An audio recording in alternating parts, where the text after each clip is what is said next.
Would you like to learn how to knit your very first garment when the Iceling Cardigan is just the one for you? And it's a great place to start if you're new to knitting garments, which is a top-down seamless raglan cardigan, and it comes in a range of sizes from a baby up to a small child.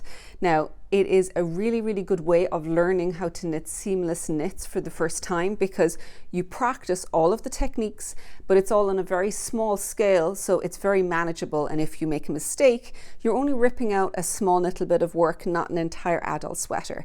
But it does allow you then to go on and use all those techniques in an adult size. So it's kind of a win-win situation.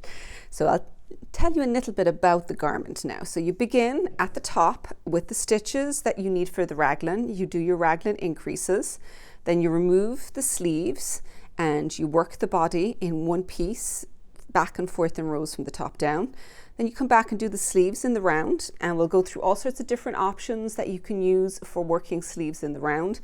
And finally we come on to do this lovely shawl collar in the front, where it's garter stitch from side to side with a little bit of short rows across the back and an I-cord edging. Now, if this sounds a little bit intimidating, do not worry. In our Cardigan Ambition workshop, we're going through step by step explaining every single part along the way, and it's designed for somebody who has not knit a garment before and is newer to knitting. So there'll be really, really detailed instructions on how to knit all of the different parts, so you will not be left hanging. You'll have everything you need for it. If this particular workshop isn't exactly what you're looking for, then have a look at the next video we've got coming up, which will be all about the Fornita sweater. Or perhaps you're looking for your next project and the Fornita may just be the one you're looking for.